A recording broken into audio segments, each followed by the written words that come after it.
մեր երկրի գլխավոր քաղաքական մարմինը ստանա եկեղեցու օրհնությունը եւ վստահ ենք, որ վեհապարի համար կարևոր է եւ նշանակալի է լինել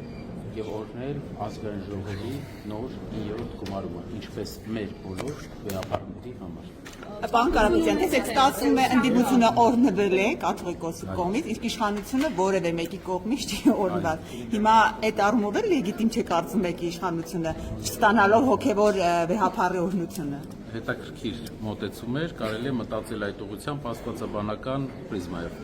Իսկ վեհապարը ինչ ասեց ձեզ, տենց հետո։ Այո, այն խոսքը, որը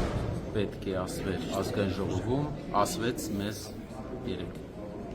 Ձեր քաղաքական մեկնարկը սկսվեց Սամվել Կարապետյանի հայտարարությամբ, որ եթե քաղաքական ուժերին չհաջողվի պաշտպանել եկեղեցին, դուք ձեր ձևով կմիջամտեք։ Հիմա արդեն դուք եք քաղաքական ուժ, ուզում եմ հասկանամ,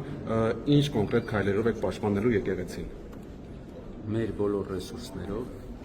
մեր աջակիցների հոծ բանակի աջակցությամբ մենք մեր եկեղեցու կողքն ենք լինելու, որովհետև այլ ընտրանք չկա։ Պարոն Կարապետյան, մթնոլորտը մեկ օր անցել է, այսպիսին էիք պատկերացնում, թե ոչ։ Ճիշտը որ ասեմ, կան կառուցողական մոտեցումներ, որի մասին պետք է մտածենք։ Տեսնենք ինչքանով են դրանք ազնիվ։ Եվ կա